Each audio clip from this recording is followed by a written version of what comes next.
iterambere ribaye muri Afrika, hari umutekano, hari isuku, bafite amahoro kandi abaturage turishimye, ndetse abakecuru nabo bahageze.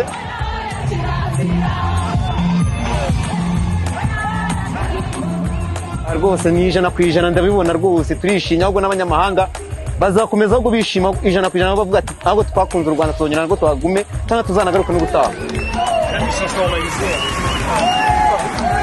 Kuri aka kanya turishimye nk'abanyarwanda, twazinduwe no kureba amagare mpuzamahanga. Uyu ni umunsi wa gatatu nitabira, u Rwanda rurakeye, abaturage bose urabona ko bishimye. Twayakunze rwose pe, umuntu utaje yahombye, mana yanjye ntacyo nabona navuga, twishimiye igare ryaje kudusura. Rwose ndabibashishikariza kugira ngo babashe kuza nabo birebera ubudasa bw'igihugu n'amahanga. Igare rikaba rimeze neza rishyushye, nkaba natumira buri muntu wese wicaye mu rugo, uri mu cyumba, uri no hanze, icyo uri gukora kireke ubanze uje wirebere igare. Igare rashyushye, dushyigikire abanyarwanda bacu.